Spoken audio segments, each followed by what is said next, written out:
Okay, ladies and gentlemen, we are right there at BODIJA, the Joyelesi Street at Old BODIJA, Ibadan. And that's where we are now reporting for Black It TV.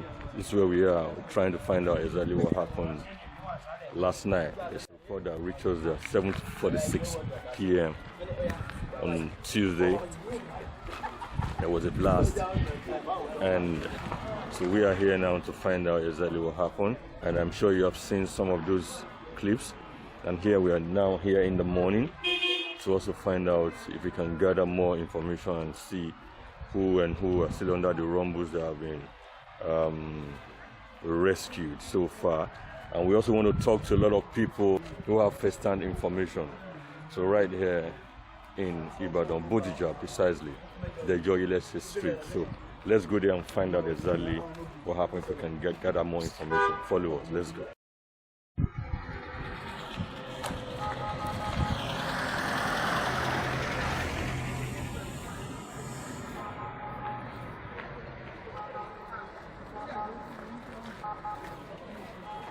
Okay, right here we are BODIJA, going to find out exactly what happened, if we can gather more information.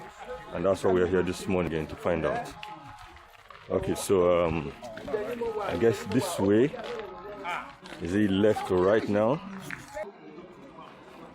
I guess it's this way. I was here yesterday.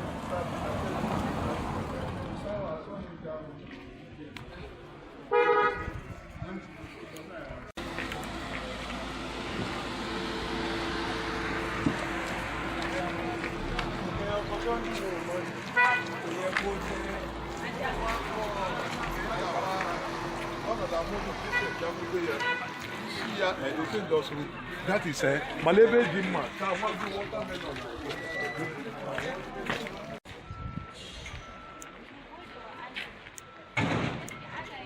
It's a part of the affected buildings on the same street.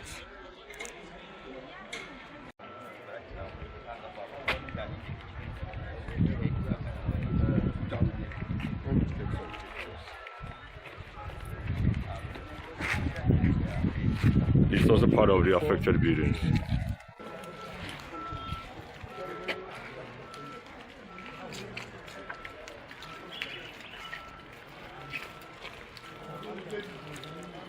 It's part of the affected buildings on the same street that it happened.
Now you don't tell me why you guys wrong. No, I don't.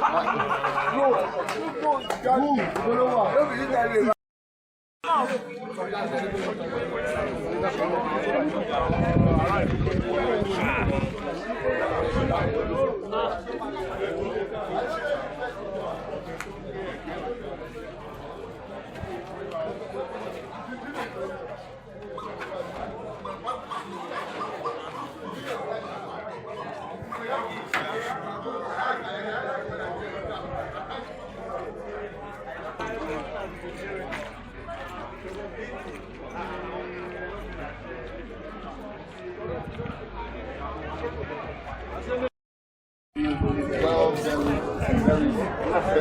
there is currently, because of the impact that it had on buildings that are destroyed, many people have an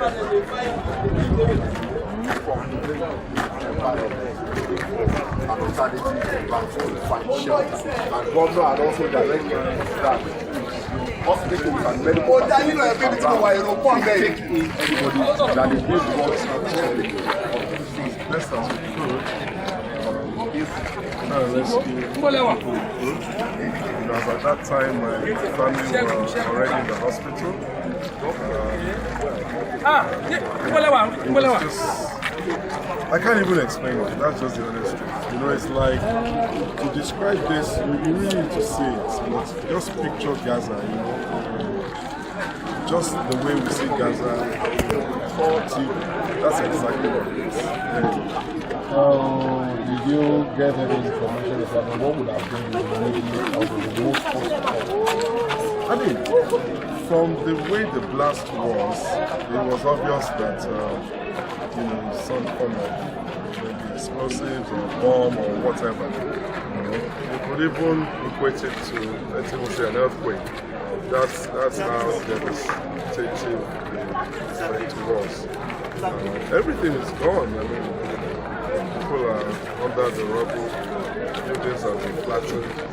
You know, luckily enough, you know, it's just a complete search and rescue operation that we're doing right now. We were able to pull out one body this morning. You know, still breathing. We pray he makes it. We'll keep searching, see whether we can get any more bodies alive. Was I yesterday, you know, there were bodies all over the place. Did you by chance get figure of I didn't, but I know I saw a couple. I saw, you know, like two. But yeah, you just can't even explain the way people are feeling. The governor was said to be here yesterday, and he came. He did promise that he would take over. The deputy governor was here first. Then the governor came around midnight. She was here just to see, you know, the effects of what happened. You know, I'm not sure we've ever had to deal with such a situation before, even him. So it took everybody by surprise. The security operatives, yes, they came, you know, but they came a bit late. The ambulances came a bit late. But, I mean, it is what it is. We just have to do the best we can to try. People need help here because this neighborhood has a lot of elderly people. Most are elderly, so we're trying to get them out, take them to the Before we let you go, there were insinuation or reports that hands pointing to some Senegalese who lives in this neighborhood, that people before now were questioning what they do and the rest like that, because from governor's speech it was as a result of illegal miners. Is this true? It's possible. It's very possible. I mean, I don't know them, but I mean, reports I'm hearing from the people that live across the road from them, you know, their own house was completely covered. They mentioned something like that. So all these things, I'm sure, will be investigated. And, it's a little after the fact, but they still need to dig deep and find out exactly, you know, what could have happened, so that such will not happen again. Are you satisfied with the rescue operation going on right now? I won't say I'm satisfied. You know, yeah, there's presence, but there's just no coordination. That's just the thing. Because they've not had to deal with something like this before, so they don't even know what to do. They had sniffer dogs, you know, probably trying to sniff out dead bodies, but the same dogs could likewise sniff out living bodies, I guess. So there's just no coordination, but they're there. They'll do the best they can, I guess, in the circumstances. Your name again, sir? Taiwo Salami. Thank you for all this.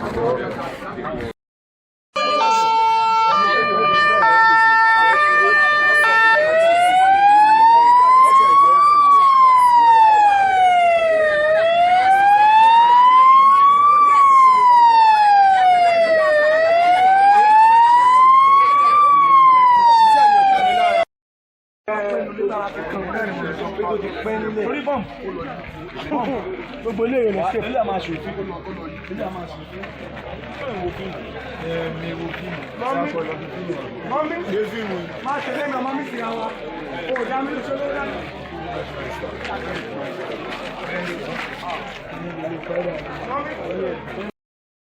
àwọn gbọ̀ngàn ló fẹ́ èèyàn wà bẹ́ẹ̀ sẹ́ ẹ̀ mọ̀ kó ó sì kì wọlé.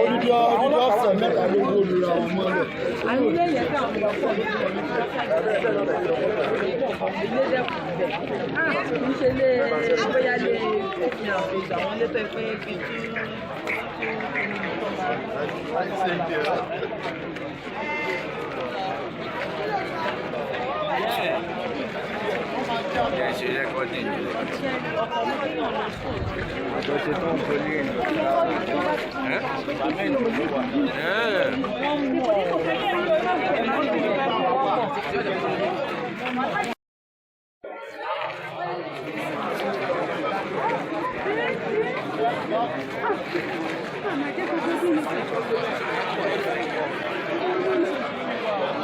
ẹ wo nǹkan torí Ọlọ́run ẹ rí bí eru.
Guy said I should take it. But I know it's not true.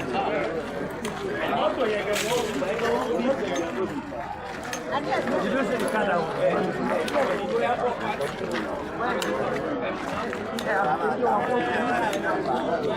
New spender. Okay, glory calling you. Everybody are the same. So mo ṣiṣẹ́ ní àwọn sporting ní báyìí. Okay. So oníkan bí ọwọ́ ọ̀rọ̀lẹ́ àná lèmi kọ́ dìde mo lọ sí church.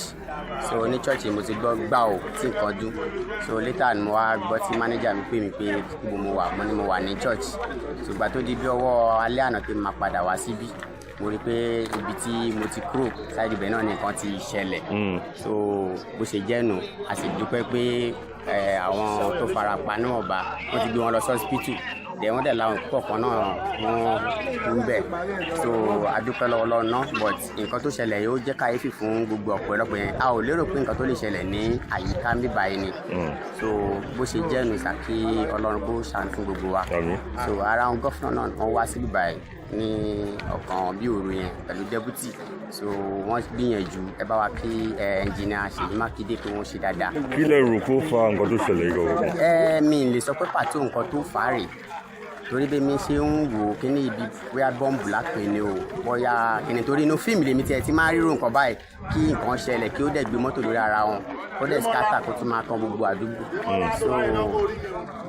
so bó ṣe jẹ́ nìyẹn ó jẹ́ nǹkan tó jẹ́ ìyàlẹ́nu fún mi gan náà torí bí mi gan náà ṣe ń sí ṣọ́ọ̀ṣì gbẹjọ mo wò pé kíní yìí ó wà heavy jù. ẹ ti máa gbọ́ lọ́tún lọ́sì kí ni àwọn nǹkan táwọn èèyàn sọ tẹ́yìn náà ti gbọ́ tó lè.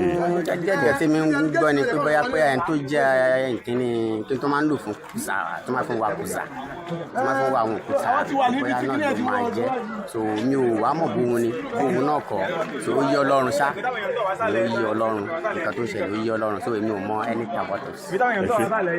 ẹ ṣe gan.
How do you?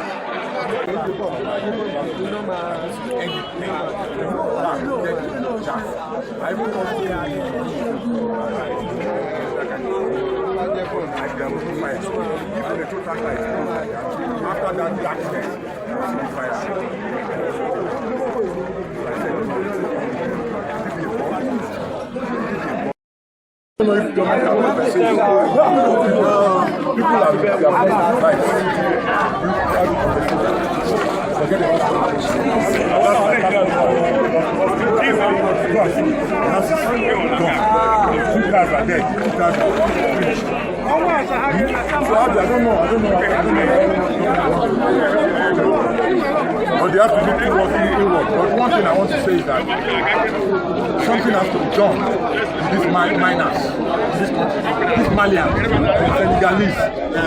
Those are there are many, and that's the main professionals. So something has to be done. Maybe the government has to keep a record of them, or know that allow them to do whatever they are doing. Something has to be done. They have to move forward.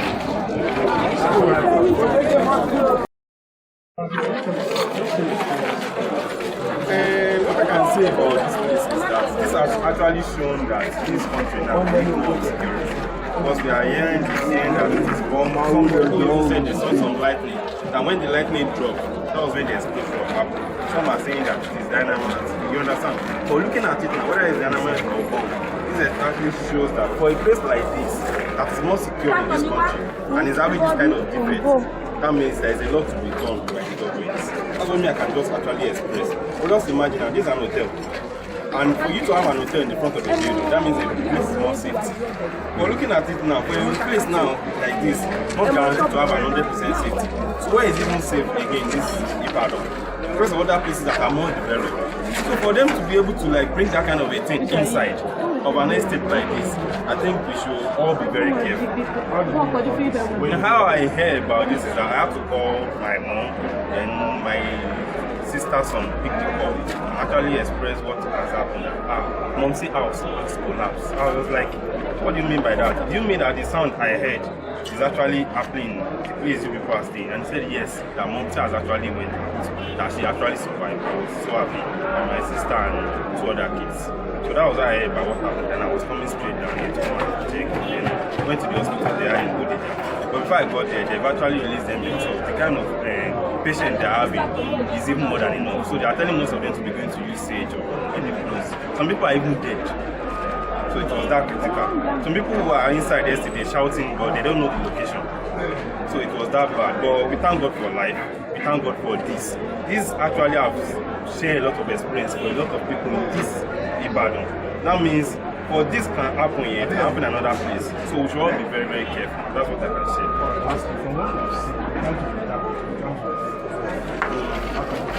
And what I can say is that because I'm an architect, from my experience, I've worked with the state government. I mean, from this now, if you check some buildings, they only have roof defects.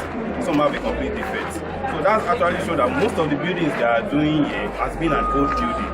Or when there is a casting in a building, they are supposed to be doing tests for some casting, for them to know if the casting is solid or not. What I can say is that these are actually 1, 2, 3, 4, 5, out! Most of the buildings that are affected are the old ones.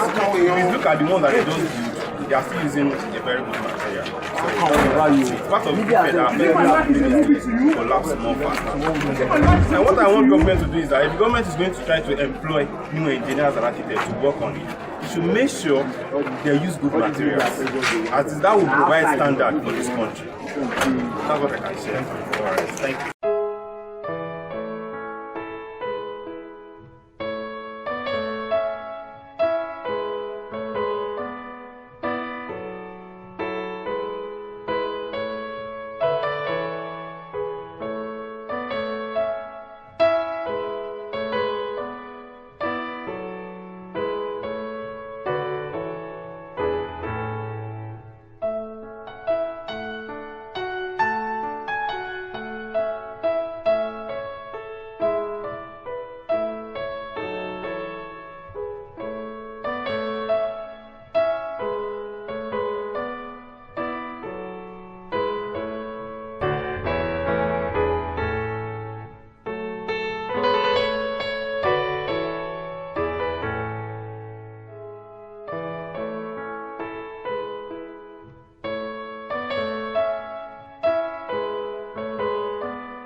Nígbà mo gbọ́ pé nínú àmójútó dájú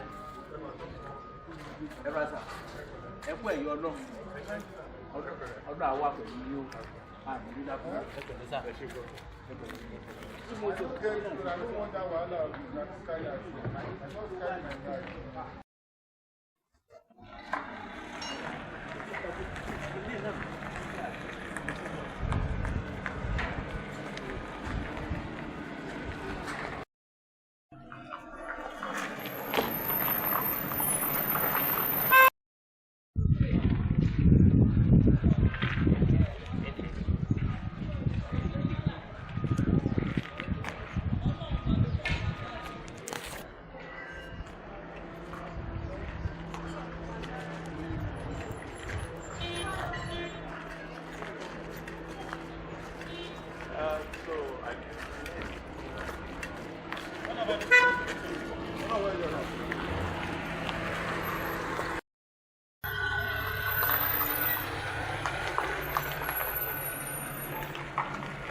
ẹ jọ sáré lè ju ọdún sínú inú wa nígbà.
òṣèré ń bẹ o.